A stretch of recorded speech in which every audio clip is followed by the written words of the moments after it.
Hello guys, welcome to Eltex classes. ఈరోజు మనం 24 December 2025 the Hindu analysis Telugu మీడియంలో డిస్కస్ చేద్దాం మన తెలుగు మీడియం ఆస్పిరెంట్స్ కోసం. Before going to that, small announcement. Blockbuster year end offers Telugu medium courses ఏదైతే civils, group 1, group 2 ఉన్నాయో వాటిపై year end offer నడుస్తుంది. 20% ఆఫ్ ఉంది. ఆల్ ద కోర్సెస్ ప్రజెంట్ అని చాలా తక్కువ ప్రైస్కి అందుతున్నాయి. అండ్ న్యూ బ్యాచ్ అనేది ఫ్రమ్ January 1 నుంచి స్టార్ట్ అవుతుంది. All the courses that your availing అన్నీ మీకు లైఫ్ టైం వ్యాలిడిటీతో దొరుకుతాయి. సో ఇంకేదైనా ఫర్దర్ ఇన్ఫర్మేషన్ కావాలనుకుంటే 7893899553కి కాల్ చేయొచ్చు. అలాగే డైలీ ఆన్సర్ రైటింగ్ ప్రోగ్రామ్ కూడా తెలుగు మీడియంలో స్టార్ట్ అయింది from 16th December for UPSC, APPSC group 1 and also TGPSC group 1కి డైలీ ఆన్సర్ రైటింగ్ ప్రోగ్రామ్. దీనిపైన కూడా ఆఫర్ నడుస్తుంది విత్ లైఫ్ టైం వ్యాలిడిటీది. సో దీనిపై ఎంక్వైరీ కావాలన్నా మీరు 7893899553కి కాల్ చేయొచ్చు. ఓకేనా? సో లేట్ చేయకుండా మనం డిస్కషన్లోకి వెళ్దాం.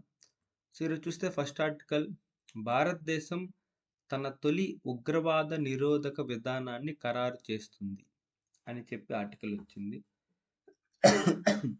ఫస్ట్ మనం డిస్కస్ చూసినట్టయితే ఇక్కడ చూడండి, తొలి ఉగ్రవాద నిరోధక విధానం.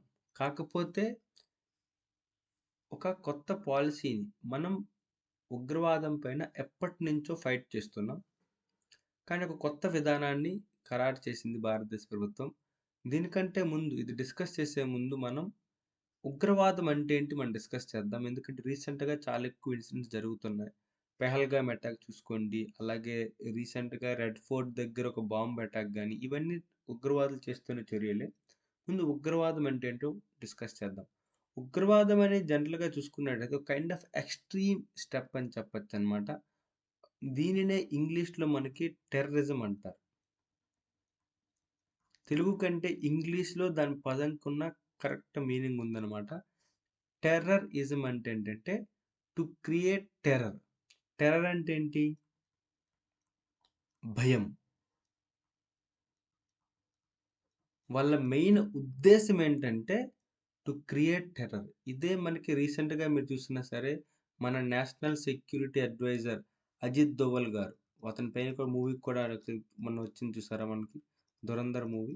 అందులో అజిత్ దోవల్ గారి పాత్ర చాలా ఉంటుంది. తనకు కూడా ఇదే మాట్లాడారు.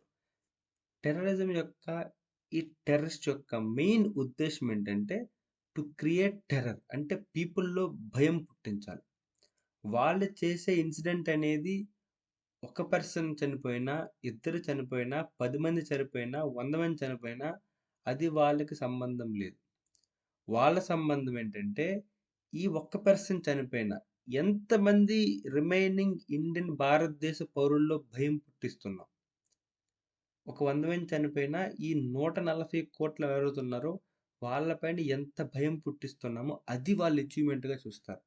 అలాగే మన ఏదైతే మన సెక్యూరిటీ ఫోర్సెస్ ఉన్నాయో వాళ్ళు చాలానే ఫైట్ చేస్తున్నారు దీని గురించి ఒక బిగ్గెస్ట్ స్టేట్మెంట్ ఉంటుంది. ఏంటంటే మన సెక్యూరిటీ ఫోర్సెస్ సక్సెస్ మనం చూపించాలనుకుంటే 365 days 24/7 వాళ్ళు సక్సెస్ అవ్వాలి.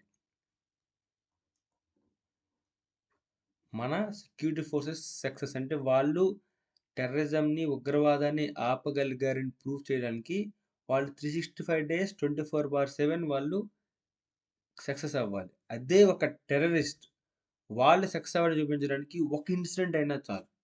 అందుకనే ఆ ఇన్సిడెంట్ కోసం వాళ్ళు చాలా అంటే చాలా ఈ విధంగా ఉగ్రవాద చర్యలు చాలా తీసుకుంటారు. ఫర్ ఎగ్జాంపుల్ ఎప్పుడో జరిగినా సరే మనం ఎప్పటికీ 1998లో జరిగిన కాందహార్ అటాక్ కానీ, 2002లో జరిగిన పార్లమెంట్ అటాక్ కానీ, అలాగే పుల్వామా అటాక్ కానీ, 2019లో జరిగిన పుల్వామా అటాక్ కానీ అంటే మొన్న ఇప్పటికీ మనం చెప్పుకుంటాం. ఎందుకంటే వాళ్ళు చేసేవి తక్కువైనా సరే వాటి తీవ్రత అనేది చాలా ఎక్కువ ఉందన్నమాట. అందుకని వీటిని నిరోధించడానికి మన ప్రభుత్వం అనేది మొట్టమొదటిసారిగా సమగ్ర ఉగ్రవాద నిరోధక విధానాన్ని ఖరారు చేసిందని చెప్పుకున్నాం. వీటికంటూ కొన్ని ముఖ్యమైన లక్షణాలున్నాయి. మీరు చూసుకున్నట్టయితే ఇక్కడ కొన్ని విధానం పెట్టిన పైనదేంటంటే కొన్ని లక్షణాలేవైతే ఉన్నాయో వాటిపైన ఫోకస్ పెడదామని చెప్పేసి చూసుకుంది. దాంట్లో మొదటిది చూసినట్టయితే digital radicalisation. This is very, very, very important అనమాట. దీన్నే మీరు ఇంగ్లీష్‌లో చూసుకున్నట్టయితే అదే పదం ట్రాన్స్‌లేషన్ చేసుకుందాం.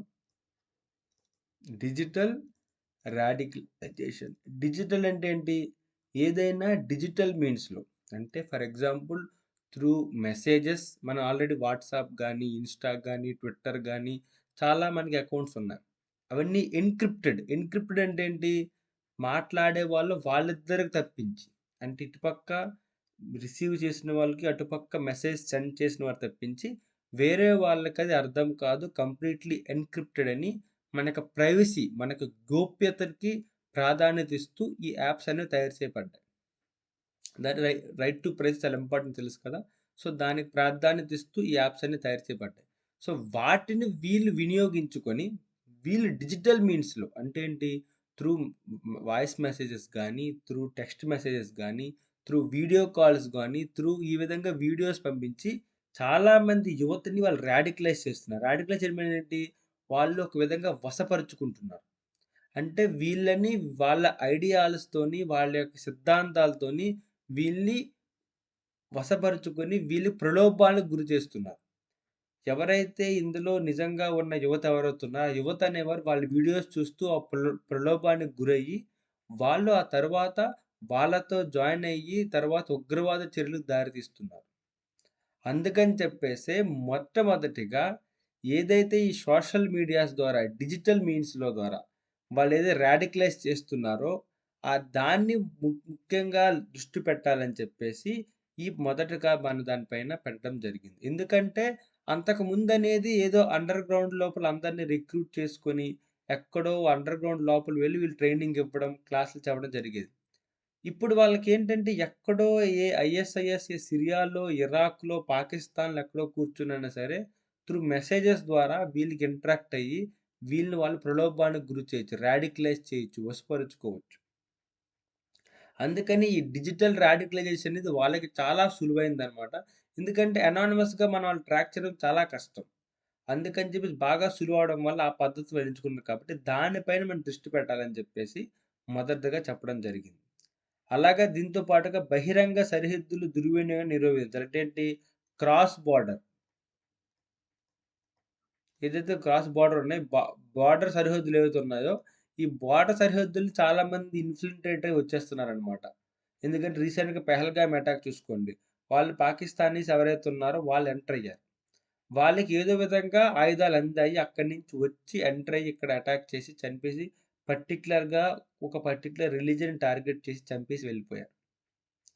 అలాగే వీటితో పాటు ఇంకొక మెయిన్ ఇంపార్టెంట్ అందుకని దీన్ని అరికట్టడానికి కూడా ఎక్కువ ఫోకస్ పెట్టాలని చెప్పేసి దీంట్లో మాట్లాడుకున్నాం. అండ్ వీటితో ఇంకోటి ఏంటంటే విదేశీ నిధుల మార్పిడి నెట్వర్క్‌ని ట్రాక్ చేయడం. ఇది చాలా చాలా ఇంపార్టెంట్ అనమాట. ఎందుకంటే వాళ్ళకి ఫండింగ్ గాని, లేకపోతే వాళ్ళకి మనీ గాని ఇవన్నీ ఎక్కడి నుంచి వస్తున్నాయి? విదేశాల నుంచి కూడా ఫండింగ్ అందుకే చెప్పాను కదా! పాకిస్తాన్ ఏదైతే ఉందో, పాకిస్తాన్ అనేది స్టేట్ స్పాన్సర్డ్ టెర్రరిజం చేస్తుందంటారు. స్టేట్ అంటే ఏంటి? పాకిస్తాన్ స్టేటే వాళ్ళకి స్పాన్సర్ చేస్తుంది. ఎవరికి? టెర్రరిస్ట్‌లకి. అందుకే దాన్ని స్టేట్ స్పాన్సర్డ్ టెర్రరిజం అంటారు. ఈ స్టేట్ స్పాన్సర్డ్ టెర్రరిజం ఏదైతే ఉందో ఇది పాకిస్తాన్ ఏమేం చూస్తుంది?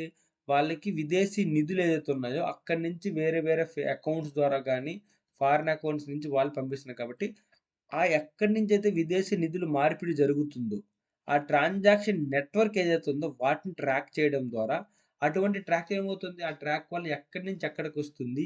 ఆ అకౌంట్ అనేది దేనికోసం ట్రాక్ చేయడం ఈజీగా మనం పట్టుకోవడానికి అవుతుందని చెప్పేసి, అది కూడా ఇంకోటి దాన్ని పెట్టుకున్నారు. వీటితో పాటుగా మనకి ఇటువంటి టెర్రరిజం డైరెక్ట్‌గా అరికట్టడానికి ఒక సంస్థ ఉంది. అదే ఎన్ఐఏ. నేషనల్ ఇన్వెస్టిగేషన్ ఏజెన్సీ అంటారు. దాన్నే మన తెలుగులో జాతీయ దర్యాప్తు సంస్థ. ఈ జాతీయ దర్యాప్తు ఏదైతే ఉందో ఇది 2008లో జరిగిన ఏదైతే ముంబై తాజ్ హోటల్ అటాక్ జరిగిందో, అది అందరికీ తెలుసు. ఈవెన్ మీకు మొన్న 'ధురంధర్' మూవీ చూసినట్టయితే గనుక, దాంట్లో కూడాను ఆ ముంబైలో జరిగిన అటాక్ ఏదైతే ఉందో, దాని గురించి కూడా చూపిస్తారనమాట క్లియర్ కట్‌గా. ఆ ముంబైలో జరిగిన తాజ్ హోటల్ అటాక్ తర్వాత టెర్రరిజాన్ని, ఉగ్రవాదాన్ని మన దేశంలో నియంత్రించడానికి సరైన ఒక సంస్థ ఉండాలని చెప్పేసి దానికి ఫుల్ పవర్స్ ఇస్తూ ఎన్ఐఏని ఒక చట్టంగా ఎన్ఐఏ యాక్ట్ పాస్ చేసి 2008లో ఎన్ఐఏ అనే బాడీని క్రియేట్ చేశారు. దానికి ఫుల్ పవర్స్ ఉంటాయి టు టేక్ మెజర్స్, ఏదైతే ఉన్న ఉగ్రవాద చర్యలను ఆపడానికి, వాళ్ళ చర్యలు తీసుకోవడానికి సరైన అధికారాలు అనేవి ఈ ఎన్ఐఏకి ఉందన్నమాట.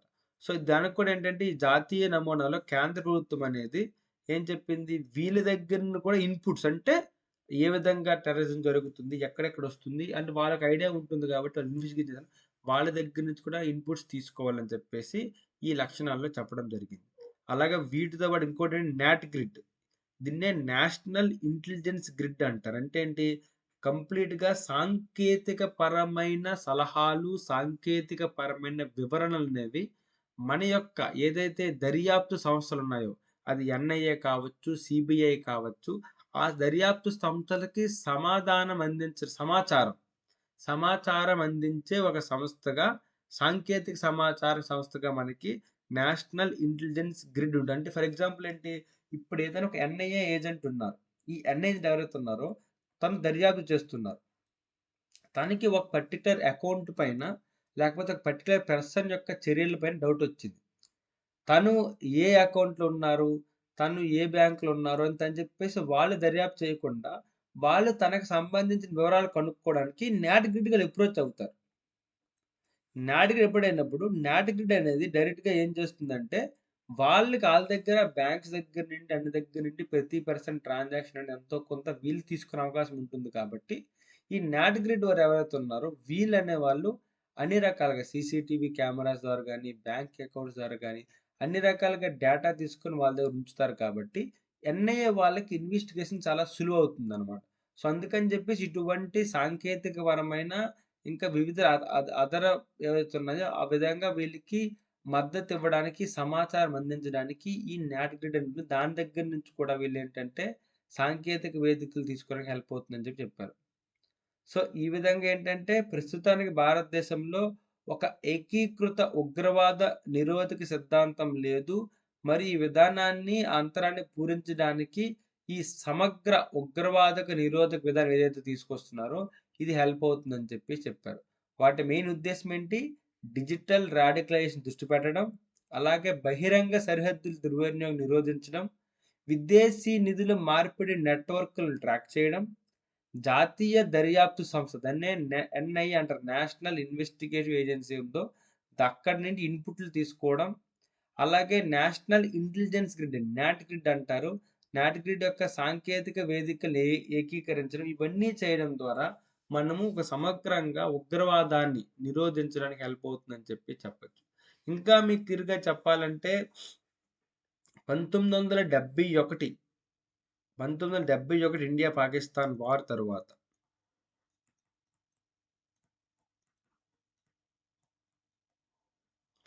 1970 ఇండియా పాకిస్తాన్ వార్ తరువాత లిటరల్గా పాకిస్తాన్కి అనేది ఒకటి అర్థమైంది, ఇండియాతోని ఎట్టి పరిస్థితుల్లోనూ వాళ్ళు డైరెక్ట్గా యుద్ధం గెలవడం కష్టమని.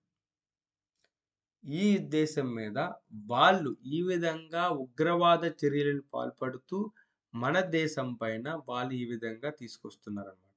సో దాన్ని అరికట్టడానికే ఈ విధంగా ఒక చర్యను తీసుకొస్తున్నట్టు మనం చెప్పచ్చు. ఓకేనా, అందుకే ఇక్కడ చూడండి ఆల్రెడీ దాంతోపాటు ఇంకోటి ఏంటంటే మన ఇంకొక చట్టం ఏముంది, UAPA, unlawful activities prevention act అంటారనమాట. అంటే నువ్వేదైనా చట్టపరమైన వేరే ఏదైనా చర్యలు తీసుకున్నట్టయితే దీన్ని ఆపేందుకు చర్య ఉంది. దీని పేరు కూడా నీకు ఎటువంటి ఉగ్రవాద చర్యలు తీసుకున్నా ఈ యుఏపీ యాక్ట్ కింద కూడా మనకి అరెస్ట్ చేయొచ్చు అనమాట. అలాగే ఎన్ఐఏ కూడా అరెస్ట్ చేయొచ్చు. ఈ రెండింటిని 2019లో సవరించి ఇంకా పవర్ఫుల్ ఇచ్చారు. అంతకుముందు ఏదైనా సంస్థని ఒక టెర్రరిస్ట్ సంస్థగా డిక్లేర్ చేయొచ్చు. అయితే 2019 నుండి ఒక పర్సన్ కూడా మనకి ఉగ్రవాదిగా డిక్లేర్ చేసి తను అరెస్ట్ చేయొచ్చు అనమాట అండర్ ఎన్ఐఏ ఆర్ యుఏపిఏ కింద. వన్స్ అరెస్ట్ అయిన తర్వాత మీరు బెయిల్ రావడం గానీ, లేకపోతే మీ మీద అన్ని రకాల ఆంక్షలుంటాయి. మీ పాస్‌పోర్ట్ సీజ్ చేయడం అవుతుంది. మీరు ఎక్కడికి వెళ్ళడానికి లేదు. కోర్ట్ పర్మిషన్ లేకుండా, పోలీస్ పర్మిషన్ లేకుండా వేరే ప్లేస్‌కెళ్ళడానికి లేదు. ఇలా చాలా ఉంటాయన్నమాట. ఇంకా ఒకవేళ మీ మీద ఉగ్రవాదం రుజువైనట్టు ఒకవేళ మీరు నిజంగా తేలినట్టయితే ఇంక మీకు ఆబ్వియస్‌లీ చెప్పాల్సిన అవసరం లేదు. నిరంతరం జైలు శిక్ష అండ్ వాటితో పాటుగా ఈవెన్ మరణ శిక్ష అయ్యే ఛాన్స్ కూడా ఉందన్నమాట. సో, ఈ విధంగా ఉంది. అండ్ వీటితో పాటుగా ఇంకోటి ఎందుకు ఈ చట్టం ఇంపార్టెంట్ ఏంటంటే, మన రాష్ట్రం యొక్క ప్రతిస్పందనను సమన్వయం చేయడానికి, అలాగే సమన్వయాన్ని మెరుగుపరచడానికి, అలాగే ప్రతి చర్య నుండి నివారణకు దృష్టి మార్చడం కోసం వీటన్నిటి కోసం యాక్చువల్‌గా తీసుకున్నామనమాట. ఎందుకంటే ప్రస్తుతం ఏదైతే ఉందో, ప్రస్తుతం అనేది ఉగ్రవాదక వ్యవస్థీకృత భౌతిక నెట్‌వర్క్‌ల నుండి డిజిటల్‌గా నడిచేదిగా మారింది. అంతకుముందు భౌతికంగా చెప్పాను కదా! ఏదైనా అండర్‌గ్రౌండ్‌లో తీసుకెళ్ళి వాళ్ళందరినీ ట్రైన్ చేసి, వాళ్ళ మైండ్ అందరిని వీళ్ళు రాడికలైజ్ చేసి ఇవన్నీ చేసేవాళ్ళు. వాటిని ఈజీగా ఐడెంటిఫై చేయడానికి వీళ్ళకి ఆస్కారం ఉండేది. అందుకని చెప్పేసి ఇప్పుడు డిజిటల్‌గా నడుస్తుంది కాబట్టి, ఈ డిజిటల్ ప్లాట్‌ఫార్మ్ ఏవైతే ఉన్నాయో వాటిని మనం చేయడానికి, నిఘా పెట్టడానికి చాలా అవసరం ఉందని చెప్పి చెప్పడం జరిగింది. అందుకే ఒక్కొక్కటి మళ్ళీ మాట్లాడుకొని ఏదైతే చెప్పానో మీకు ఆర్టికల్‌లో చెప్పిందే డిస్కస్ చేసుకున్నాం. డిజిటల్ రాడికలైజేషన్ అంటే ఏంటి? అలాగే ఓపెన్ బార్డర్ ఏదైతే ఉందో భారతదేశానికును నేపాల్ సరిహద్దు ఉంది. అలాగే భారతదేశంకును బంగ్లా సరిహద్దు ఉంది. ఈ 2 చాలా ఈజీగా చొరవబడి వచ్చేయొచ్చనమాట. వీటిని యాక్చువల్‌గా ఉగ్రవాదులు చొరబడి చేస్తున్నారు కాబట్టి వీటిని నకిలీ గుర్తింపు పత్రాలను, అలాగే నిధులను, ఆయుధాలను అక్రమ రవాణా చేస్తున్నారని చెప్పేసి వాటిని కూడా నియంత్రించడానికి యాక్చువల్‌గా తీసుకున్న చర్యలనమాట. అలాగే విదేశీ నిధులు కూడిన మార్పులు ఏవైతే ఉన్నాయో, ఆ విదేశీ నిధులతో వాళ్ళు ఎక్కువగా ప్రేరేపిస్తున్నారు కాబట్టి వాటిపైన కూడా చెక్ పెట్టడానికి గవర్నమెంట్ తీసుకుంటున్న చర్యలని చెప్పొచ్చనమాట. ఇది జనరల్‌గా మనం ఏదైతే సమగ్ర నిరోధక ఉగ్రవాద నిరోధక విధానాన్ని ఏదైతే తీసుకొస్తుందో అది న్యూస్‌లో వచ్చిందనమాట. దాని గురించి డిస్కస్ చేస్తున్నాం. అలాగే దాని గురించి అడిషనల్ ఇన్ఫర్మేషన్ ఏంటంటే ఎన్ఐఏ ఆల్రెడీ చెప్పాను కదా! 26/11 అటాక్ అంటారు. ఎప్పుడు జరిగింది? 2008లో. 2008లో ముంబై అటాక్ జరిగిన 26/11 అటాక్ జరిగిన తర్వాత మనకి ఈ ఎన్ఐఏ చట్టం అనేది స్థాపించబడ్డారు. అలాగే ఎన్ఐఏకి పవర్స్ ఇచ్చారు. కేంద్ర ఉగ్రవాద నిరోధక దర్యాప్తు సంస్థగా ఇది పనిచేస్తుంది. అది గుర్తుపెట్టుకోండి. ఇది అన్ని దగ్గర రాష్ట్రాల నుండి ఇంకా అదర్ ఇన్‌పుట్స్‌ని తీసుకొని ఉగ్రవాద వ్యతిరేక చర్యలన్నిటిని కాపాడుతుంది. అంటే వాటి జరగకుండా చూసుకుంటుందనమాట. అలా ఇంకోటి నాట్ గ్రిడ్ చెప్పాను కదా! ఇది టెలికామ్ డేటా, బ్యాంకింగ్ డేటా, అలాగే వాళ్ళ ప్రయాణ రికార్డులు, యాక్సెస్ ఇవన్నిటిని ఒక పర్సన్ గురించి సడెన్‌గా అడిగిన బదులు ఆ పర్సన్ గురించి ప్రతి ఇన్ఫర్మేషన్ అనేది వీళ్ళ దగ్గర ఉంటుంది. ఇప్పుడేమవుతుందంటే ఆ పర్సన్ బ్యాంక్ అకౌంట్ ఉన్నారనుకోండి. ఆ బ్యాంక్ అకౌంట్ దగ్గరికెళ్ళి, ఆ బ్యాంక్ దగ్గరికెళ్ళి ఆడేం చేశారని చెప్పి అడగాల్సిన అవసరం లేదనమాట. ఎవరైతే ఎన్ఐఏ అధికారులు ఉన్నారో వాళ్ళు నాట్ గ్రిడ్‌ని కలిసినట్టయితే వాళ్ళకి నాట్ గ్రిడ్ అనేది ఇవన్నీ అందిస్తుంది. ఓకేనా? ఇది జనరల్‌గా దీంతో పాటు మునుపటి విధానంతో లింక్ జరిగినవి ఇవన్నిటిని చూసుకొని మనం జనరల్‌గా చేస్తారని చెప్పొచ్చు. ఇది మనకి దీనివల్ల ఎటువంటి ప్రయోజనాలున్నాయి.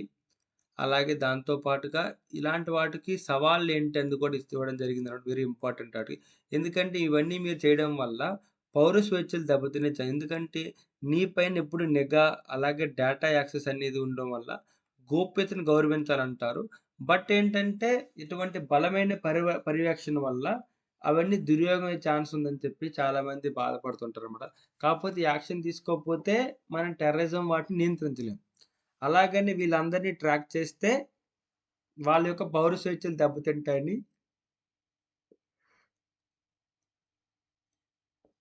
చెప్పొచ్చనమాట. ఆ రెండిటి మధ్య మనకి ఆందోళన గాని, సవాలని చెప్పొచ్చు. ఇంకోటేంటంటే మన రాష్ట్రాలు ఏవైతే ఉన్నాయో వాటి సామర్థ్యం మరియు వనరుల సెక్షన్‌లో కొంచెం భిన్నంగా ఉన్నాయి. కొన్ని రాష్ట్రాలు బెటర్‌గా నియంత్రించడానికి ట్రై చేస్తున్నాయి. కొన్ననేది ఫెయిల్ అవుతున్నాయన్నమాట. దాని గురించి మాట్లాడడం జరిగింది. ఇది ఎదుర్కొన్న సవాలనమాట.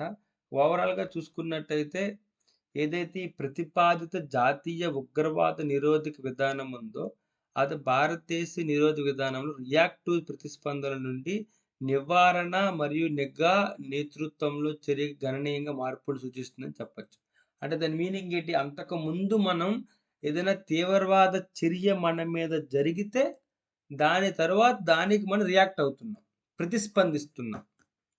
కానీ ఈసారి అలా కాకుండా ప్రొయాక్టివ్‌గా వీళ్ళే ముందే నిఘా నేతృత్వంతోని జరగడం అనేది ఒక చాలా ఇంపార్టెంట్ విషయం అని చెప్పి చెప్పడం జరిగింది. డిజిటల్ రాటిక్యులేషను ఇలాంటి సరిహద్దు అని ప్రాంతాల వాటిని ముందే పరిగణించడం అనేది చాలా ఇంపార్టెంట్ అని చెప్పేసి ఆర్టికల్‌లో చెప్పడం జరిగిందనమాట. ఇది ఫస్ట్ ఆర్టికల్ మనం డిస్కస్ చేసింది. అందరికి క్లియర్ అనుకుంటున్నాను.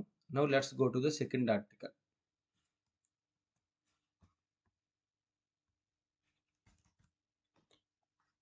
సెకండ్ ఆర్టికల్ చూసుకున్నట్టయితే మాతృ మరణాల తగ్గుదల అండ్ సంస్థాగత ప్రసవాలు సారీ. అంటే దీని మీనింగ్ ఏంటంటే ఇన్‌స్టిట్యూషనల్ డెలివరీస్. అంటే అంతకుముందు మీరు చూసుకున్నట్టయితే మీరు ఒకవేళ కొన్ని అంతకుముందు పురాతన సినిమాలు చూసినట్టయితే వాటిలో మీరు ఓల్డ్ మూవీస్ 1990s అటు చూసినట్టయితే చాలా వరకు వీళ్ళకు ప్రసవాలు ఏవైతే ఉండేవో డెలివరీస్ ఏవైతే ఉందో ఆ డెలివరీస్ అనేవి మంత్రసానులు చేసేవాళ్ళు. చాలా వరకు ఇంటి దగ్గరైనే చాలా మందికి డెలివరీస్ అయ్యేవన్నమాట. దీనివల్ల ఏం జరిగిందంటే జనరల్‌గా కొన్ని సార్లు సరిగ్గా వీళ్ళు ప్రసవాలు గాని సరిగ్గా చేయనప్పుడు మాతృ మరణాలు ఎక్కువ జరిగేవి. వాటినే మాతృ మరణాల రేట్‌ని ఎంఎంఆర్ అంటారు. మెటర్నల్ మోర్టాలిటీ రేట్ అని. ఇదెలా లెక్క పెడతారంటే 1,00,000 మంది మాతృల్లో 1,00,000 మంది ఎవరైతే తల్లున్నారో ఈ 1,00,000 మంది తల్లుల్లో ఎంతమంది వాళ్ళు ప్రసవించిన 42 రోజుల్లో చనిపోతే అది ప్రసవించిన దానికి సంబంధించి అవుతుంది కాబట్టి దానిని ఎంఎంఆర్‌గా లెక్క పెడతారనమాట. అంటే ఒక 1,00,000 మందిలో, ఒక 1,00,000 మందిలో వాళ్ళు ఒక బిడ్డని ప్రసవించిన 42 రోజుల్లో ఇన్ కేస్ వాళ్ళకి ఏదైనా జరిగి వాళ్ళు చనిపోయినట్టయితే అది మాక్సిమమ్‌గా వాళ్ళు ఏదైతే ఈ ప్రసవం ఉందో దీనివల్ల జరిగించే అవకాశం ఉండదు కాబట్టి దాన్ని మాతృ మరణాల రేట్ కింద దాన్ని కౌంట్ చేస్తారనమాట. యాక్చువల్‌గా ఏముంటుందంటే ఇండియా లోపల సంస్థాగత ప్రసవాలు ఏవైతే ఉన్నాయో సంస్థాగత ప్రసవాలంటే డెలివరీస్ అనేవి ఇన్‌స్టిట్యూషనల్ డెలివరీస్ అంటే ఏంటి?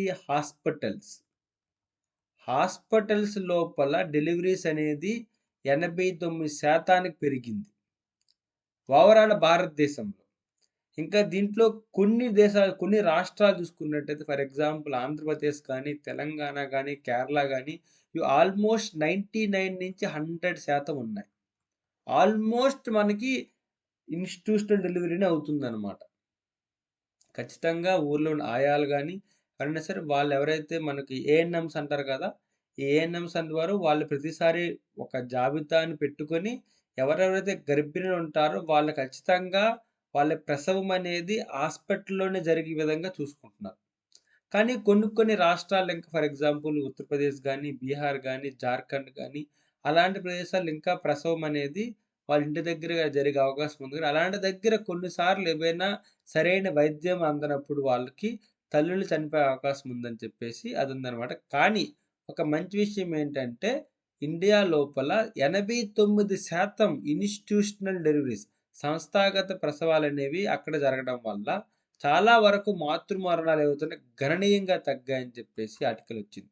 ఇది కూడా ఎందుకొచ్చిందనుకున్న మన హెల్త్ మినిస్టర్ ఎవరైతే ఉన్నారో కేంద్ర ఆరోగ్య మంత్రి జేపీ నడ్డా తననేమో మధ్యప్రదేశ్‌లోన కొత్త వైద్య కళాశాల శంకుస్థాపన చేస్తూ దీని గురించి చెప్పడం జరిగిందనమాట. అలాగే వాళ్ళు వైద్య విద్య ఆరోగ్య సేవల కోసం మౌ మౌలిక సదుపాయాలు విస్తరణ దీనికి ఒక ముఖ్య కారణం అని చెప్పారు. అంటే ఏంటి మన దీంట్లో వైద్య విద్య బాగా డెవలప్ అయింది. అలాగే ఆరోగ్య సంరక్షణ మౌలిక సదుపాయాలు కూడా బాగా విస్తరించాయి. ఈ 2 కారణాల వల్ల మనకి జనరల్‌గా ఏమవుతుందంటే ఈ సంస్థాగత ప్రసవాలు పెరగడం వల్ల ఎంఎంఆర్ మాతృ మరణాల రేట్ బాగా తగ్గాయని చెప్పేసి ఈ ఆర్టికల్‌లో చెప్పడం జరిగిందనమాట. సో, అదే వాళ్ళు క్లియర్‌గా ఇక్కడ కూడా మీకేంటంటే అంతకుముందు ఏదైతే ఉన్నాయో ఎందుకు మాతృ మరణాల రేట్ బాగా ఎందుకు తగ్గాయంటే మాత్రం ఆస్పత్రులు ఏదైతే ఉన్నాయో ప్రసవాలని వాటిని అలాగే నైపుణ్యం కలిగిన ప్రసవ సహాయము, అత్యవసర ప్రసూతి సంరక్షణ, గర్భధారణ మరియు ప్రసవ సమస్యలు తొలగించడం. ఇలాగే ఇది మాతృ ఆరోగ్య కార్యక్రమాల విజయానికి నిదర్శనం అని చెప్పేసి చెప్పడం జరిగిందనమాట. అలాగే దీంతో పాటుగా మన దేశంలో కూడాను ఎయిమ్స్ లాంటివి పెరుగుతున్నాయి. అంతకుముందు ఎయిమ్స్ అనేవి all Indian institute of medical science ఏదైతే ఉందో అంత 2000 సంవత్సరంలో ఒకటే ఉండేవి. ఇప్పుడు 23కి చేరాయి. అలాగే వైద్య కళాశాల 2014 387 నుండి కూడా 819 చేరాయి. అలా కొత్త వారితో కలిపి 820 అంటే ఇన్ని వైద్య కళాశాలలు ఉండడం వల్ల చాలా మందికి హాస్పిటల్స్ అందుబాటులో ఉంటున్నాయి. అలాగే మంచి ప్రసవం జరిగినప్పుడు మంచి వైద్య సలహా అందడం వల్ల ఈజీగా ఇలాంటి జరిగి ఎంఎంఆర్ తగ్గుతుందని చెప్పేసి ఒక శుభసూచకంగా చెప్పడం జరిగిందనమాట. అలాగే దీంతో పాటుగా ప్రభుత్వ, ప్రైవేట్ భాగస్వామ్యం కూడాను ఒక నమూనా తీసుకొద్దాం అనుకుంటున్నారు. బట్ ఇది ఇంకా ప్రస్తుతానికి ఏంటంటే ఇది చర్చల్లో మాత్రం ఉందనమాట. దీన్ని కొంతమంది ఏకీభవిస్తున్నారు. కొంతమంది ప్రైవేట్ సంస్థలనేవి ప్రాఫిట్ ఓరియెంటెడ్ లాభదాయకంగా చూస్తాయి కాబట్టి, వీళ్ళు ఆరోగ్య రంగంలో లాభదాయకంగా చూసుకున్నప్పుడు దానివల్ల సామాన్య ప్రజలు దెబ్బతినే అవకాశం ఉందని చెప్పడం జరిగింది. అది ఇంకా మెయిన్‌గా ఏంటంటే ఈ పీపీపీ మోడల్ అనేది ఇంకొస్తుంది కాబట్టి దాని గురించి బాగా మనం డిస్కస్ చేసుకుందాం. ప్రస్తుతాన్ని చూసుకున్నట్టయితే మాతృ మరణాల రేట్ ఏదైతే ఉందో అది చెప్పాను కదా! 100 మంది 1,00,000 మంది సజీవ జననాలు సంభవించే మాతృల మరణాలనేది లెక్క పెడతారనమాట. ఇది కూడా ఏంటంటే వాళ్ళు భర్తిచ్చిన 42 రోజుల లోపల ఏదైనా జరిగిందనుకోండి, అది ప్రసవంకి సంబంధించింది లెక్కేస్తారు. తరువాత ఒకవేళ జరిగితే అది దీనికి సంబంధం లేనట్టనమాట. ఎంఎంఆర్ అనేది ఈ విధంగా లెక్కేస్తారు. ఓకేనా? అలాగే దీంతో పాటుగా మనం చూసుకున్నట్టయితే ఇంకోటి ఎస్‌డిజి 3.1 దాని ప్రకారంగా ప్రపంచం లోపల ఎంఎంఆర్‌ని 70 కంటే తక్కువ అంటే ఏంటి 1,00,000 మందిలోన టార్గెట్ అనేది 70 మంది మాత్రం అంతకన్నా తక్కువ చెయ్యాలని చెప్పేసి టార్గెట్ పెట్టుకుందనమాట. ఏంది ఎంటైర్ వరల్డ్ లోపల. ఎప్పటికల్లా 2030 నాటికి. అది డబ్ల్యూహెచ్ఓ పెట్టిన టార్గెట్ అది. అది డిస్కస్ చేస్తున్నాం. అలాగే దీంట్లో భారతదేశం అనేది చాలా ఎక్కువ పురోగతి పొందిందని చెప్పొచ్చనమాట. ఎందుకంటే చాలా వరకు ఆరోగ్య కవరేజ్ బాగా అందడం వల్ల వీళ్ళందరూ చాలా చికిత్స అనేది ఇన్‌స్టిట్యూషనల్ మెయిన్ ఏంటంటే సంస్థాగత ప్రసవాల మీద జరగడం, ఇన్‌స్టిట్యూషనల్ డెలివరీస్ ఎక్కువ జరగడం వల్ల అటుపక్క బిడ్డకి, తల్లికి ఇద్దరికీ సేఫ్‌గా ఉంటుందని చెప్పొచ్చు. అదే కాకపోతే ఇంకొక సవాల్ చెప్పుకున్నాం కదా! చూడండి కొన్ని రాష్ట్రాల లోపల, అలా కొన్ని ప్రాంతాల లోపల సంస్థాగత డెలివరీలు చాలా తక్కువున్నాయి. అందుకే ప్రాంతీయ అసమానతలనేవి సంస్థాగత డెలివరీ రేట్‌లో చాలా ఎక్కువున్నాయని చెప్పేసి అనుకున్నాం. అంటే కొన్ని రాష్ట్రాల లోపల, కొన్ని ప్రాంతాలలో ఖచ్చితంగా అక్కడనేది వాళ్ళకి రోడ్ సరిగ్గా లేవు. అలాగే హాస్పిటల్ సరిగ్గా లేకపోవడం వల్ల వాళ్ళేం జేస్తున్నారంటే ప్రసవించే టైంలోనే ఆ టైంలోనంటే వాళ్ళ ఇంటి దగ్గరే ప్రసవించేలాగా ప్లాన్ జేస్తున్నారు. కొన్నిసార్లు సక్సెస్ అవుతుంది. బట్ కొన్నిసార్లు ఏమవుతుందంటే అది ఎటువంటి ఫెయిల్ అయినా సరే దానివల్ల తల్లి గాని, బిడ్డ గాని చనిపోయే అవకాశం ఉందన్నమాట. అందుకని జెప్పేసి మెయిన్ ఎక్కడ గిరిజన మరియు గ్రామీణ ప్రాంతాల కొరత ఎక్కువుంది. అలాగే చాలా వరకు ఈ సంరక్షణ నైపుణ్యత మౌలిక సదుపాయాలు కూడా అనుగుణంగా ఉండాలని చెప్పడం జరిగిందనమాట. ప్రస్తుతానికి 89% పెరిగింది. దీనివల్ల ప్రసూతి మరణాలు బాగా తగ్గడం జరిగింది. ఇది ఇంకా 100% చేస్తే మనకు బెటర్ అని చెప్పడం జరిగింది. ఓకేనా? ఇది సెకండ్ ఆర్టికల్ అన్నమాట. నౌ థర్డ్ డిస్కస్ చేద్దాం. భారతదేశం, న్యూజిలాండ్ స్వేచ్ఛా వాణిజ్య ఒప్పందం ఫ్రీ ట్రేడ్ అగ్రీమెంట్ దీన్ని డిస్కస్ చేద్దాం.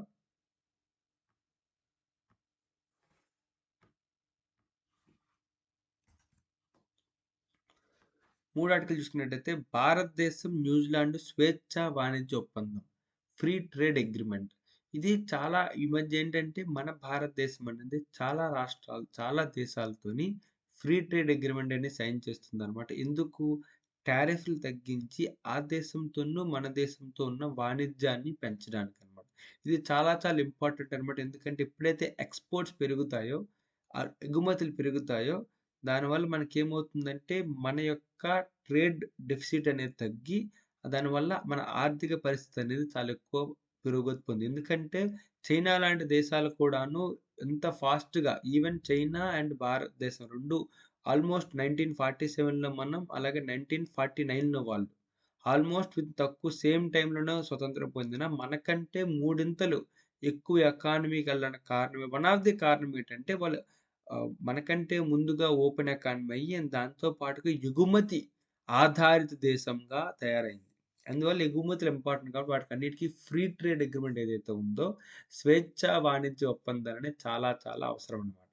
ఈ ప్రకారంగా రీసెంట్‌గా మన భారతదేశం చేసింది న్యూజిలాండ్‌తో ఈ స్వేచ్ఛా వాణిజ్య ఒప్పందం అనేది చేసిందనమాట. దీని గురించి డిస్కస్ చేద్దాం. ఇది మనకి యూపీఎస్‌సిలో చూసుకున్నట్టయితే యూపీఎస్‌సి జీఎస్ 2లో అంతర్జాత సంబంధాల గురించి క్వెషన్ రావచ్చు. అలాగే జీఎస్ 3లో ఆర్థిక వ్యవస్థ మరి అభివృద్ధి గురించి కూడా రావచ్చు. లేదా సాధారణంగా వ్యాస రచన కూడా రావచ్చనమాట. దీన్ని మనం ఒక చారిత్రక నేపథ్యంగా చెప్పుకుంటాము. దానికి గల కారణం ఏంటంటే మనం చూసుకున్నట్టయితే భారతదేశం యొక్క స్వేచ్ఛా వాణిజ్య ఒప్పందాలు ప్రస్థానం ప్రారంభ అనుభవాల నుండి పొందిన గుణపాఠాలు ఆధారంగా పరిణితి చెందింది. ఎందుకు ఈ పదం వాడుకున్నామంటే మీరు చూసుకున్నట్టయితే అంతకు ముందు మనం ఫ్రీ ట్రేడ్ అగ్రిమెంట్ అనేది కొన్ని దేశాలతో పెట్టుకున్నాం. ఏంటి జపాన్‌తో గాని, అలాగే దాని తరువాత మనకి ఆసియాన్ దేశాలు అంటే ఏంటి? ఆసియాన్ దేశాలంటే association of South East Asian regions. South East Asia regions అంటే ఏంటి? ఇండోనేషియా, బ్రునై, అలాగే సింగపూర్, మలేషియా, లావోస్, కంబోడియా ఇలాగ ఒక 10 దేశాలు కలిసి వాళ్ళు ఒక ఎకానమీగా కామన్ ఆర్థిక వ్యవస్థగా వాళ్ళు అవతరించడం జరిగింది. ఈ ఆసియాన్ దేశాలతో కూడా మనం అంతకుముందు ఫ్రీ ట్రేడ్ అగ్రిమెంట్ అనేది పెట్టుకున్నాం. ఈ ఫ్రీ ట్రేడ్ అగ్రిమెంట్ ఏమవుతుంది? మన దేశం నుండి చేసే ఎగుమతులు, అలాగే వాళ్ళ దేశం నుండి మన దేశానికి చేసే దిగుమతులు, వీటి మధ్యన సుంకాలు ఏవైతే ఉన్నాయో, అవి టారిఫ్స్ ఏవైతే ఉన్నాయో అవి చాలా తక్కువ ఉంటాయి. లేదంటే కంప్లీట్‌గా వాటిని మనం నిరోధిస్తాం. 0% ఏస్తాం. అంతకుముందు చెప్పుకున్నాం కదా! మనం ఆసియాన్‌తోని గాని, జపాన్‌తో గాని ఈ విధంగా పెట్టుకున్నాం. అయితే దీనివల్ల భారతదేశానికి జరిగిన మెయిన్ దెబ్బేంటంటే మనం చూసుకున్నట్టయితే, దీనివల్ల మేజర్‌గా ఏం జరిగిందంటే, భారతదేశం అనేది ఈ పర్టిక్యులర్ ఈ ఆసియాన్‌తోను మరియు జపాన్‌తోను ఈ విధంగా ఫ్రీ ట్రేడ్ అగ్రీమెంట్స్ ఏదైతే ఉన్న స్వేచ్ఛా వాణిజ్య ఒప్పందాలు చేయడం వల్ల మనకు అంతకొచ్చిన సమస్య పర్టిక్యులర్‌గా ఆసియాన్‌తో మనకొచ్చిన సమస్య ఏంటంటే, ఆసియాన్ అనేది వాళ్ళ దేశంలో మనం, మనం చేసే ఎగుమతులు కంటే వాళ్ళ దేశంతో మనం చేసుకున్న దిగుమతులు ఎక్కువయ్యాయన్నమాట. అంటే మనం ఎక్కువ దిగుమతి చేసుకుంటున్నాం. కానీ మన దేశం నుండి ఎగుమతి చేసేది చాలా తక్కువైపోయాయి. దీనివల్ల జనరల్‌గా ఏం జరిగిందంటే, దీనివల్ల మన దేశంలో ఉన్న చిన్న పరిశ్రమలు ఏవైతే ఉన్నాయో, అంటే అక్కడ ఎక్కువ దిగుమతి చేసుకుంటున్నాం. ఎగుమతులు తక్కువ. దిగుమతి చేసుకోవడం వల్ల మన దేశంలో ఉన్న చిన్న పరిశ్రమలు తయారు చేసే వస్తువులనేది మార్కెట్ లోపల ప్రైస్ ధరకి తక్కువగా అందకపోవడం వల్ల, వీళ్ళు ఆసియాన్ దేశం లాంటి దేశాలతో దిగుమతి చేసుకున్న వస్తువులనేవి తక్కువ ప్రైస్ కొనడం వల్ల వాటికి డెవలప్ అయింది గానీ, మన దేశంలో ఉన్న చిన్న పరిశ్రమలు గాని ఇవన్నీ డెవలప్ అవ్వకుండా ఆగిపోయాయి. అందుకని అలాగే వీటితో పాటు ఇంకొన్ని అదర్ సమస్యలున్నాయి కాబట్టి, వీటి దగ్గర నుంచి నేర్చుకున్న గుణపాఠాలు ఏవైతే ఉన్నాయో, వాటికి తగ్గట్టు లక్ష్యంగా చేసుకొని మనమనేది పరిమిత ఎగుమతి వృద్ధి, లిమిటెడ్ ఎక్స్‌పోర్ట్ గ్రోత్ ఏదైతే ఉందో, అలాగే దిగుమతి పెరుగుదల వీటిపైన యాక్చువల్‌గా సరిపోని మరియు దేశీయ ఇనాడిక్వేట్ డొమెస్టిక్ సేఫ్‌గార్డ్ మెకానిజం ద్వారా మనకి ఈటిలో మనకి విమర్శలు ఎదురయ్యాయి. అలాగే దీంతో పాటు ఇంకో చాలా ఇంపార్టెంట్ ఏంటంటే RCEP. Regional comprehensive economic partnership అంటారు. దీన్నేమంటారు? Regional comprehensive economic partnership. ఇది ఎవరు స్టార్ట్ చేశారంటే, ఇది చైనా స్టార్ట్ చేసిన ఇనిషియేటివ్ అన్నమాట. ఈ ఆర్‌సీఈపీలో చాలా వరకు మన ఆసియా దేశాలన్నీ దీని లోపల మనకి మెంబర్స్ అయ్యాయి. చైనా గాని, జపాన్ గాని, ఆస్ట్రేలియా గాని, న్యూజిలాండ్ గాని ఇవన్నీ. కాకపోతే దీనికి సైన్ చేస్తే ఏదైతే మన ఆసియాన్ దేశాలతో మనం ఏదైతే ఇబ్బందులు పడ్డామో అంటే ఏంటి? మన దేశం నుండి చేసే ఎగుమతులు తక్కువ. కానీ ఆ దేశాల నుండి తెచ్చుకునే దిగుమతులు ఎక్కువైపోతాయి. ఎందుకంటే వాళ్ళ దేశంలో పరిశ్రమలు చాలా బాగుండడం వల్ల అండ్ ఫర్ ఎగ్జాంపుల్ చూడండి. మన దేశంలో ఒక పెన్ అనుకుందాం. పెన్ ఉందనుకుందాం. ఆ పెన్ యొక్క ప్రైస్ అనేది రూ. 10 అనుకుందాం. లేదా రూ. 15 అనుకుందాం. వాళ్ళ దేశం నుండి అదేలాంటి పెన్ను వాళ్ళు దిగుమతి చేసుకోవచ్చు. అది రూ. 10 ఉందనుకుందాం. సేమ్ క్వాలిటీతో. అప్పుడేం చేస్తాం మనం? చాలా వరకి మన దేశంలో తయారైన పెన్ను వాడకుండా, వాళ్ళ దేశంలో తయారైన పెన్నే మనం కొనడానికి చూస్తాం. ఇంకా దిగుమతులు పెరిగిపోతాయి. దీనివల్ల ఏం జరుగుతుంది? మన యొక్క ట్రేడ్ డెఫిసిట్ అనేది పెరిగిపోతుందన్నమాట. అందుకని జెప్పేసి ఆ టైంలో ఇంకోటేంటి? ఆర్‌సీఈపీ ఏదైతే ఉందో రీజనల్ కాంప్రహెన్సివ్ ఎకనామిక్ పార్ట్నర్‌షిప్ దీంట్లో చాలా వరకు సింగపూర్ గానీ, దాంట్లో చాలా దేశాలు జపాన్ గానీ, ఆస్ట్రేలియా గానీ, న్యూజిలాండ్ గానీ, చైనా గానీ ఇవన్నీ జాయిన్ అయ్యాయి. ఇండియా అనేది చాలా పెద్ద మార్కెట్ కాబట్టి ఎందుకు 1.4 బిలియన్ పాపులేషన్ ఉన్నారు కాబట్టి, ఇండియాని ఆర్‌సీఈపీలో జాయిన్ అవ్వమని చెప్పి చాలా కంట్రీలు రిక్వెస్ట్ చేశాయి కూడా. కాకపోతే ఇండియా అనేది ఆర్‌సీఈపీలో జాయిన్ అవ్వడానికి ఇంతగా ఇంట్రెస్ట్ చూపలేదు. దానికి మెయిన్ కారణం ఏంటి?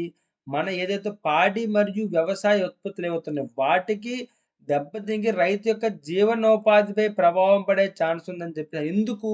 మెయిన్ కారణం ఏంటంటే న్యూజిలాండ్ గాని, ఆస్ట్రేలియా గాని వాళ్ళు కమర్షియల్ ఫార్మింగ్ చేస్తారు. అంటే ఏంటి? ఇక్కడ మన రైతు అనేవాడేంటి? వాడి పొలం అనేది ఒక ఎకరం ఉండొచ్చు, అరెకరం ఉండొచ్చు. దాంతో పాటు ఒక ఆవు ఉంటుంది.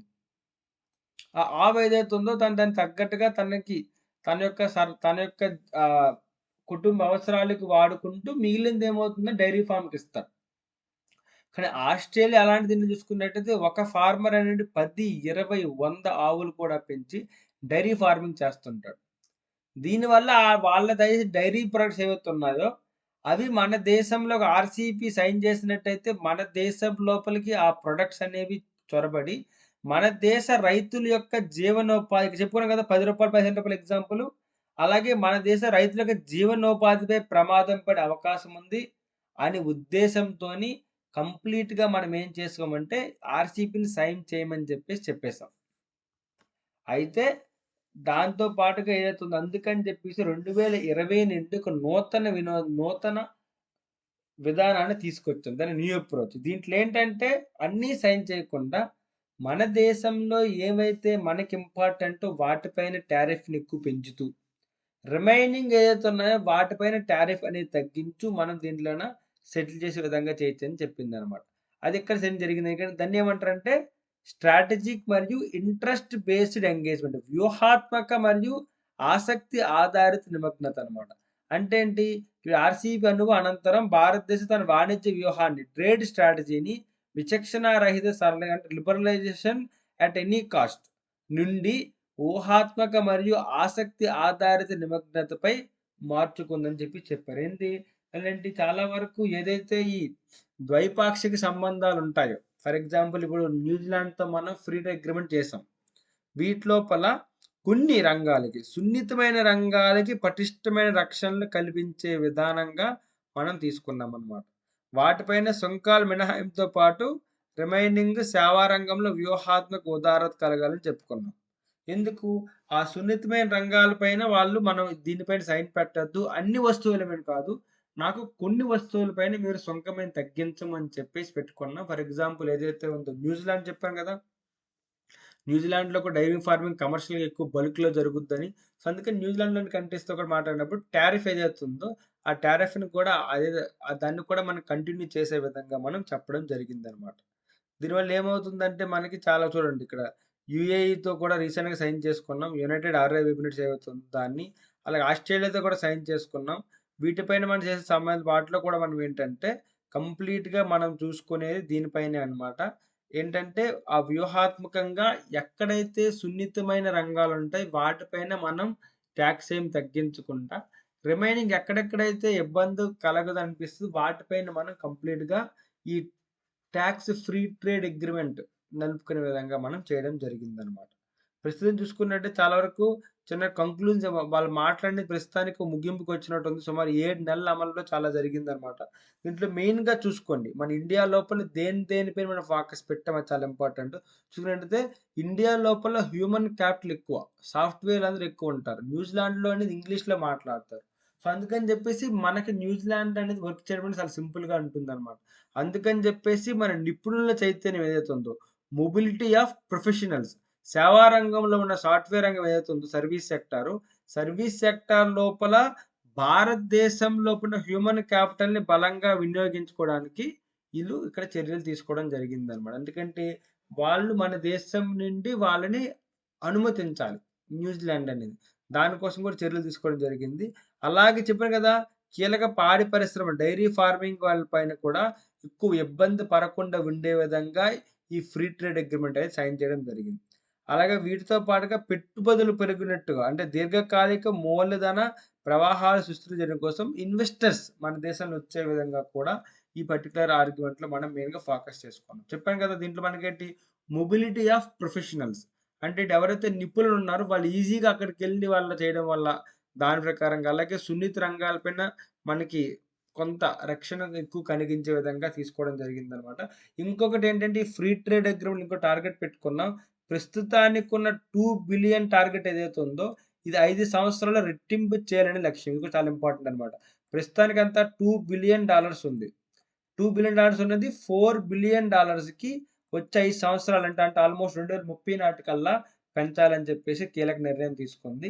అండ్ వీటితో పాటుగా న్యూజిలాండ్ అనేది ఎక్కువ అత్యంత ఎగుమతి ఆధారిత దేశం అవడం వల్ల వాటిలో కూడా మూడింతలు ఒకంత పాల ఉత్పత్తి అనేది న్యూజిలాండే జస్ట్ ఇమేజిన్ ఎంటైర్ వరల్డ్ లోపల ప్రపంచంలో జరిగే ఒక్క దీంట్లో న్యూజిలాండే 1/3 వంతు చేస్తుంది. అంటే ఎంత ఫోర్స్‌ఫుల్‌గా ఎంత పవర్‌ఫుల్ డైరీ సెక్టార్ ఉందో పాడి పరిశ్రమ ఉందో మీరు ఊహించుకోవచ్చు. అలాంటి వాటి నుండి మనం మనకు ఏదైతే ఉందో సున్నితమైన రంగాలు ఏదైనా రైతు రంగాల దెబ్బ పడకుండా ఉండడం కోసం వాటిపైన పటిష్టమైన చర్యలు తీసుకుందని చెప్పేసి చెప్పడం జరిగిందనమాట. అది మనం మాట్లాడుకొని దీంతో పాటు ఇంకోటేంటి చూసుకున్నాం కదా! మొబిలిటీ ప్రకారంగా మినిమమ్ 5,000 మంది భారతీయ నిపుణులను 3 సంవత్సరాల పాటు వర్క్ వీసా ఇచ్చే విధంగా చేయడం జరిగింది. అలాగే దీంతో పాటు ఇంకోటేంటంటే న్యూజిలాండ్ విద్యా సంస్థల్లో భారత విద్యార్థులు పరిమితి లేని ప్రవేశం నుండి వారానికి 20 గంటలు పార్ట్ టైమ్ పని చూసారా? అంటే అక్కడికెళ్ళిన తర్వాత ఫీజులు ఎక్కువ ఉండొచ్చు. యూనివర్సిటీలో పని చేయొచ్చు. అలాంటప్పుడు వీళ్ళకేంటంటే మినిమమ్ 20 గంటలు పార్ట్ టైమ్ పని ఇచ్చే విధంగా కూడా చేయాలని చెప్పి అంటే మన దేశంలో ఉంటూనే వేరే దేశంలో పని చేస్తున్న మన దేశ పౌరుల గురించి మనం తీసుకుంటున్న చాలా చర్యలు చూడండి ఎంత బాగున్నాయో. అలాగే వీటితో పాటు ఇంకోటేంటంటే ఏదైతే పాలపై ఉందో దానిపై టారిఫ్ అనేది అలాగే ఉంచడం జరిగింది. అంటే దాని టారిఫ్ లైన్‌లో దాదాపు 30% తగ్గింపు నిబద్ధతల నుండి మినహాయించిందన్నమాట. దేన్ని? పాలతో. ఎందుకు? వాటి వల్ల మన దేశంలోనే డైరీ సెక్టర్ అమూల్ గాని, హెరిటేజ్ గాని ఇవన్నీ పడిపోతాయి. అందుకని వాటి సమ్మతి చేయడం జరిగిందన్నమాట. అలాగే దీంతో పాటుకు న్యూజిలాండ్ సుమారు 15 సంవత్సరాల్లో భారతదేశంలో $20 బిలియన్ పెట్టుబడి చూసారా? మన దేశంలో పెట్టుబడి రావడానికి కూడా యాక్చువల్‌గా ఏంటంటే దీనిపైన సైన్ చేసుకున్నాం. చాలా చాలా ఇంపార్టెంట్ బిట్స్ అవి. మొదట ఏం చేసుకున్నాం మొబిలిటీ అనమాట. ఇక్కడి నుంచి ఎళ్ళే విధంగా. అలాగే అక్కడ మనకేంటంటే మినిమమ్ ఎళ్ళిన విద్యార్థులు ఎవరైతే ఉన్నారో వాళ్ళకి పార్ట్ టైమ్ జాబ్ మినిమమ్ 20 గంటలు ఇచ్చే విధంగా కూడా మనం రిక్వెస్ట్ చేయడం అనేది జరిగిందనమాట. ఇది చాలా చాలా ఇంపార్టెంట్ వన్ ఆర్టికల్ ఇది. అలాగే ఎఫ్‌టీఏ కోసం టెంప్లేట్ అని చెప్పొచ్చు. ఇది ప్రస్తుతానికి ఏంటంటే ఆ దేశంతోనూ మన దేశానికున్న ఏదైతే ఫ్రీడమ్ ఉందో దానికి స్టార్టింగ్ స్టేజ్ ఉంది కాబట్టి ఒక టెంప్లేట్‌గా ఉంది. ఇది సక్సెస్ అవ్వచ్చు లేదా దీన్ని మార్పులు చేర్పులు చేసి దీన్ని మనం జనరల్‌గా ఏంటంటే విజయవంతం చేయొచ్చు అని చెప్పొచ్చనమాట. అలాగే దీంతో పాటు కొన్ని అదర్ దేశాలతో కూడా ఏంటి యూకేతోని, యూఎస్‌తోని, యూఏఈతో మన అయిపోయింది. కెనడాతోని వీటితో మనం యాక్చువల్‌గా ఏంటంటే కొనసాగించడానికి ట్రై చేస్తున్నాం అని చెప్పేసి. బట్ వాటిపైన కూడా ఇది ఎంతవరకు ఈ న్యూజిలాండ్‌తో చేసిన ఏదైతే ఈ వాణిజ్య ఫ్రీ ట్రేడ్ అగ్రీమెంట్ అనేది ఎంత సక్సెస్ అవుతదో, దీన్ని బేస్ చేసుకొని రిమైనింగ్ కంట్రీస్‌తో కూడా మన దేశం అనేది ఈ విధంగా మనకి వాటిపై చర్చలు తీసుకోవడానికి ముందుకెళ్తుందని చెప్పేసి మనం చెప్పొచ్చనమాట. అలాగే దాంతో పాటుగా shift to services centric approach అంటే ఏంటి? కేవలం సుంకాలు తగ్గించడమే కాకుండా సేవల కేంద్రీకృత విధానాన్ని ఎందుకంటే మన దేశంలో సర్వీస్ సెక్టర్ చాలా బలమైంది. చైనాలో మ్యానుఫ్యాక్చరింగ్ సెక్టర్ ఎంత బలమైందో, పరిశ్రమ రంగం ఎంత బలమైందో, మన దేశంలో సేవా రంగం అంత బలమైంది. అందుకని చెప్పేసి దానిపైన కూడా మనం ఏంటంటే ఫోకస్ ఎక్కువ పెట్టే విధంగా చూసుకోకుండా ముందున్న సవాలు చూసుకున్నట్టయితే మనకి చాలా ఎక్కడెక్కడ నాన్ టారిఫ్ అడ్డంకులు ఉన్నాయో అవి మనకి ఇబ్బంది పెట్టేలా ఉంది. అలాగే కొన్ని మీరేంటంటే ముందే మనం ఆ కంట్రీతో ఇంకా బెటర్‌గా మనం టర్మ్స్ అండ్ కండిషన్ రాసుకున్నట్టయితే ఏదైతే మన ప్రాబ్లమ్స్ ఉన్నాయో వాటిని మనం ఇచ్చేసే విధంగా అన్నమాట. ఇంకోటి ఇక్కడ చూసి ఇక్కడ పాయింట్ వచ్చింది ఇక్కడ మూల నియమాలు రూల్స్ ఆఫ్ ఆరిజిన్. అది యాక్చువల్‌గా ఏంటంటే దెబ్బతీసే విధంగా చెప్పారు. రూల్స్ ఆఫ్ ఆరిజిన్ చూసుకున్నట్టు చాలా ఇంపార్టెంట్ అనమాట ఇది. రూల్స్ ఆఫ్ ఆర్ఓఓ అంటే ఏంటంటే ఫర్ ఎగ్జాంపుల్ చూడండి. న్యూజిలాండ్‌తోని మనకి ఫ్రీ ట్రేడ్ అగ్రీమెంట్ ఉంది. న్యూజిలాండ్ నుంచి ఇండియాకి. ఇప్పుడు ఫ్రీ ట్రేడ్ అగ్రీమెంట్ సైన్ చేస్తున్నాం. కానీ చైనాతో మనకి ఫ్రీ ట్రేడ్ అగ్రీమెంట్ లేదు. మనకి చైనాకి ఎటువంటి ఫ్రీ ట్రేడ్ అగ్రీమెంట్ లేదు. న్యూజిలాండ్‌తో మన ఫ్రీ ట్రేడ్ అగ్రీమెంట్ ఉంది. ఇప్పుడు చైనా తన ఫోన్‌ని ఒకవేళ ఒక రూ. 10,000 ఫోన్ అనేది ఇండియాకి తను ఎక్స్‌పోర్ట్ చేద్దాం అనుకుందాం. దానిపైన మనం ఒక 10%, 20% టాక్స్ ఏసి 10,000 కాస్త 12,000 చేసేస్తాం. అప్పుడు 12,000 అని చెప్పేసి జనరల్‌గా ఏంటంటే ప్రజల లోపల అంత ప్రైస్ కొనకపోవచ్చు. అప్పుడు ఏం చేస్తారు చైనాకి, న్యూజిలాండ్‌కి ఫర్ ఎగ్జాంపుల్ ఏదైనా ఒక ఫ్రీ ట్రేడ్ అగ్రీమెంట్ ఉందనుకుందాం వాళ్ళిద్దరి మధ్య. అప్పుడు చైనా అనేది ఏం చేస్తాడు దీనికి ఆ సెల్ ఫోన్ అనేది వీళ్ళకి అమ్మేస్తాడు. ఇక్కడ మార్కెట్‌లో వచ్చినప్పుడు కల్లా 10,000 ఉంటుంది. ఎందుకంటే ఈ టారిఫ్ ఏదైతే ఉందో, ఏదైతే మనం మాట్లాడుకున్నామో అది ప్రస్తుతానికి ఇక్కడ లేదనమాట. అంటే రూల్స్ ఆఫ్ ఆరిజిన్ లేకపోవడం వల్ల చైనాతో మనకి ఏదైతే ఒప్పందం లేదు. వీళ్ళు సెల్ ఫోన్ అనేది న్యూజిలాండ్‌కొచ్చి, న్యూజిలాండ్ నుంచి మనకేమవుతుందది? ఆ సెల్ ఫోన్ అనేది తక్కువ ప్రైస్‌కొచ్చేయొచ్చు. అందుకని రూల్స్ ఆఫ్ ఆరిజిన్ సిద్ధాంతం పెట్టారనమాట. అంటే ఏదైనా ఒక వస్తువు వేరే దేశానికి ఎగుమతి జరిగినట్టయితే, ఆ దేశంలోంచి ఈ దేశంకి ఒక 40% అనేది మార్పులు జరగాలి. అంటే ముందు సెల్ ఫోన్ ఉందనుకో, యాజ్ ఇట్ ఈజ్ కాకుండా దీనిపైన ఒక 40% వాల్యూ అడిషన్ జరగాలి. అప్పుడు రూల్స్ ఆఫ్ ఆరిజిన్ నుండి ఇది బయటికి పడదు. అంటే ఏంటి? అంటే జరగొచ్చు. ఫ్రీ ట్రేడ్ అగ్రీమెంట్ జరుగుతుంటది. ముందు సెల్ ఫోన్ ఉంది. ఫర్ ఎగ్జాంపుల్ ఒక షర్టే తీసుకుందాం. షర్ట్ అనేది ముందనేది కాటన్ క్లాత్ అనుకుందాం. కాటన్ అనేది చైనా, న్యూజిలాండ్‌కెళ్ళి న్యూజిలాండ్ మనకొచ్చిందనుకో అలా జరగకూడదు. కాటన్ అనేది క్లాత్‌గా మారాలి. అంటే ఒక 40 ముందు కాటన్ కొన్నప్పుడు దాని కేజీ రూ. 100 అనుకో 40% వాల్యుయేషన్ జరగాలి. అది రూ. 140 కన్నా పైన అవ్వాలి. అప్పుడు ఇది కొత్త అప్పుడేంటంటే నువ్వు రూల్స్ ఆఫ్ ఆరిజిన్ ఒప్పుకోకుండా మనకి న్యూజిలాండ్ ఏంటిదని మన ఎందుకంటే న్యూజిలాండ్ లోపల కూడా పరిశ్రమ అనేది ఎన్హాన్స్ అవుతుంది. ఆ ప్రొడక్ట్ అనేది ఏంటి అక్కడ తయారవ్వలేదు. చైనాలో తయారైనట్టు అవ్వదు ఇప్పుడది. చైనా నుంచి ఇంపోర్ట్ చేసుకొని ఒక కొత్త ప్రొడక్ట్ తయారైనట్టు అవుతుంది కాబట్టి రూల్స్ ఆఫ్ ఆరిజిన్ అనేది వర్తించరనమాట. అందుకని జనరల్‌గా చెప్పాలంటే ఈ రూల్స్ ఆఫ్ ఆరిజిన్ అనేది మినిమమ్ 40% ఆఫ్ వాల్యూ అడిషన్ జరగాలి. అంటే వస్తువు యొక్క వాల్యూ అడిషన్ అంటే ఏంటి? అంతకుముందు ఆ వస్తువు ఎంతుండేదో రూ. 100 ఉంటే వీళ్ళు ఏదైనా మార్పులు, చేర్పులు చేయడం వల్ల అది 140 అవ్వాలి మినిమమ్. అప్పుడు దాన్ని వాల్యూ అడిషన్ జరిగినట్టనమాట. అప్పుడు ఈ రూల్స్ ఆఫ్ ఆరిజిన్ నిబంధన అనేది రాదని చెప్పేసి మనం చెప్పొచ్చనమాట. ఇది జనరల్‌గా దీంతో పాటేంటంటే ఈ ఫ్రీ ట్రేడ్ అగ్రీమెంట్ వల్ల కొన్ని కొన్ని సార్లు హెల్ప్ అవుతున్నా సరే, జనరల్‌గా కొన్ని సూక్ష్మ, చిన్న మరియు మధ్య తరహా సంస్థల మీద కొంచెం ఏ విధంగా ఇది ప్రభావం చూపుతుందో అవగాహన లేకపోవడం అనేది కొద్దిగా ఇబ్బందికరం అని చెప్పి చెప్పగలం. ఓవరాల్‌గా చూసుకున్నట్టయితే ఏదైతే ఈ పర్టిక్యులర్ థింగ్ ఇది ఒక కాలిబ్రేటెడ్ మెచ్యూరిటీగా చూపిస్తుంది. అంటే ఏంటి? క్రమానుసాగం అంటే మన ఇండియా తీసుకున్న స్టెప్ అనేది ఒక కాలిబ్రేట్ మెచ్యూరిటీ అంటే ఏంటి మనకి ఫ్రీ ట్రేడ్ అగ్రీమెంట్ కావాలి. ఎందుకు? దానివల్ల మన దేశం చేస్తున్న ఎగుమతులు అవుతున్న సుంకాలు తగ్గి ఆ దేశంతోను మన దేశం మధ్య వాణిజ్య బంధం పెరుగుతుంది. కానీ దీనివల్ల ఏం జరుగుతుంది? ఆ దేశం ప్రొడక్ట్స్ మన దేశంకొచ్చి మన దేశం పరిశ్రమలు దెబ్బతినే అవకాశం ఉంది కాబట్టి వాటికి ఏదైతే సున్నితమైన రంగాలు మన దేశంలో దెబ్బతిన్నాయో వాటిని ఎఫెక్ట్ పడకుండా చూసే విధంగా మనం యాక్చువల్‌గా ఏంటంటే, తీసుకునే స్టెప్ కాబట్టి ఇది కాలిబ్రేటెడ్ మెచ్యూరిటీ స్టెప్‌గా చెప్పడం జరిగిందనమాట. ఇది ఈ ట్రేడింగ్ వాటిలో ఇంపార్టెంట్ ఆర్టికల్ అని మనం చెప్పొచ్చు. ఇది ఇప్పుడు నెక్స్ట్ ఆర్టికల్ చూద్దాం. క్రిటికల్ మినరల్స్ ఎందుకు ముఖ్యమైనవి? ఇది జనరల్‌గా క్రిటికల్ మినరల్స్ అంటే ఏంటి? జనరల్‌గా ఆ మినరల్స్ ఏవైతే ఉన్నాయో, ఆ ఖనిజాలనేవి ఏదో ఒక రంగంలో చాలా, చాలా, చాలా ఇంపార్టెంట్ అని అనిపించినప్పుడు మాత్రమే వాటిని క్రిటికల్ అంటారనమాట. అంటే ఏంటి? దానివల్ల సాంకేతిక పరంగా గాని, రక్షణ పరంగా గాని ఏదో విధంగా ఆ మినరల్స్ వల్ల మనకి చాలా, చాలా ఉపయోగం అందే అవకాశం ఉందన్న వాటిని క్రిటికల్ మినరల్స్ అంటారనమాట. సో, వీటిలో యాక్చువల్‌గా ఏంటంటే ఇండియా అనేది దీనికోసం మిషన్ కూడా లాంచ్ చేసింది. 30 క్రిటికల్ మినరల్స్‌ని లిస్ట్ చేసిందనమాట. ఎన్ని?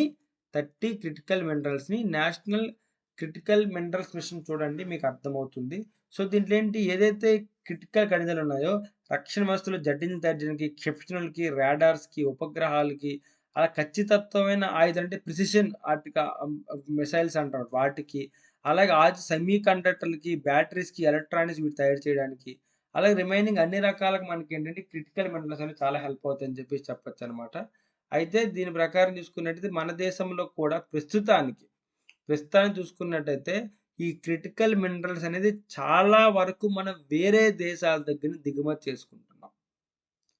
ఎందుకు? ఆ దేశాల లోపల హై ఎండ్ టెక్నాలజీ ఉండడం వల్ల ఆ దేశాలను మనం దిగుమతి చేసుకుంటున్నాం. అందుకని చెప్పేసి మన దేశం కూడా సాంకేతిక సార్వభౌతానికానికి, స్వావలంబనకి హెల్ప్ అవుతుందని చెప్పేసి క్రిటికల్ మినరల్స్‌ని మన స్వతహాగా మన దేశంలో స్వదేశీ తయారీ ఏదైతే ఉందో దాన్ని ఎంకరేజ్ చేయాలని చెప్పేసి చెప్పడం జరిగిందనమాట. ఇప్పుడు అలాగే భారత క్లిష్ట ఖనిజ మిషన్ అంటే దీన్నే ఇండియన్ క్రిటికల్ మినరల్స్ మిషన్. ఇది కూడా లాంచ్ చేశారనమాట. ఈ మిషన్ ద్వారా మన దేశంలో 30 క్రిటికల్ మినరల్స్‌ని డిఫైడ్ చేసింది. కోబాల్టు, నికెల్లు, ఐరన్ను, ఇలాంటివన్నీ మనం యాక్చువల్లీ టంగ్స్టన్ ఇలాంటివన్నీ మనం క్రిటికల్ మినరల్స్ అని చెప్తుంటాం అనమాట. ఈ క్రిటికల్ మినరల్స్ అన్నిటిని గుర్తించి వాటిని వ్యూహాత్మకంగా డెవలప్ చేయే విధంగా చేయాలని చెప్పేసి చెప్పడం జరిగింది. ఇది జనరల్‌గా ప్రిలిమ్స్ చాలా ఇంపార్టెంట్ ఆర్టికల్ ఇది. అలాగే ఫ్రీ ట్రేడ్ అగ్రీమెంట్ ఏదైతే ఉందో ప్రిలిమ్స్‌కి రావచ్చు, మెయిన్స్‌కి కూడా రావచ్చు. చాలా ఇంపార్టెంట్. దీని గురించి డిస్కస్ చేసుకున్నాం. అలాగే దీంతో పాటు ఏంటంటే ఈ ఆర్టికల్‌లో మనకి అంతకు ముందు జరిగిన ప్రాబ్లమ్స్ వాటిని డిస్కస్ ఆసియాన్‌తోను మళ్ళీ జపాన్‌తో మనం చేసిన ఫ్రీ ట్రేడ్ అగ్రీమెంట్ వల్ల మనకి ఏదైతే ఇబ్బంది ఉందో వాటిని మాట్లాడుకొని, ఈసారి ఫ్రీ ట్రేడ్ అగ్రీమెంట్‌లో మనం తీసుకున్న టార్గెట్స్ ఏంటి? ఎంత $2 బిలియన్ ఉన్నదాన్ని 5 ఏళ్లలో $4 బిలియన్ చేయాలి. అలాగే కొన్ని వాటికి మనకి వెసులుబాటు కనిపించారు. కొన్ని సున్నితమైన రంగాలకి వెసులుబాటు తగ్గించడం జరిగిందనమాట. ఇది ప్రస్తుతానికి సెకండ్ ఆర్టికల్ అది. నెక్స్ట్ ఆర్టికల్ తీసుకుంటే ఆల్రెడీ మటాలిటీ తగ్గుతుంది. దాని గురించి జేపీ నడ్డా గారు ఆరోగ్య శాఖ మంత్రి చెప్పింది మాట్లాడుకున్నాం. అండ్ ఫైనల్‌గా ఫస్ట్ ఆర్టికల్ కూడా ఉగ్రవాదం అంటే ఏంటి? చెప్పాను కదా! ఉగ్రవాదం అనేది 21st సెంచరీలో పెనుముప్పుగా మారింది. ఎందుకంటే మన దేశం అనేది ఎప్పుడైతే 1971లో పాకిస్తాన్‌తో మనం గెలిచామో పాకిస్తాన్ డిసైడ్ అయింది. ఇండియాతో మనం డైరెక్ట్ వార్‌కెళ్ళలేము.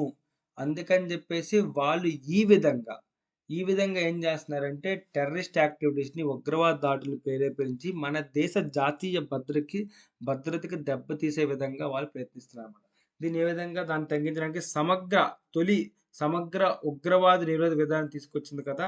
దానిలో ప్రజెంట్‌గా డిస్కస్ చేసుకున్నాం. ఇది అర్థమైందనుకుంటున్నాను. Thank you guys.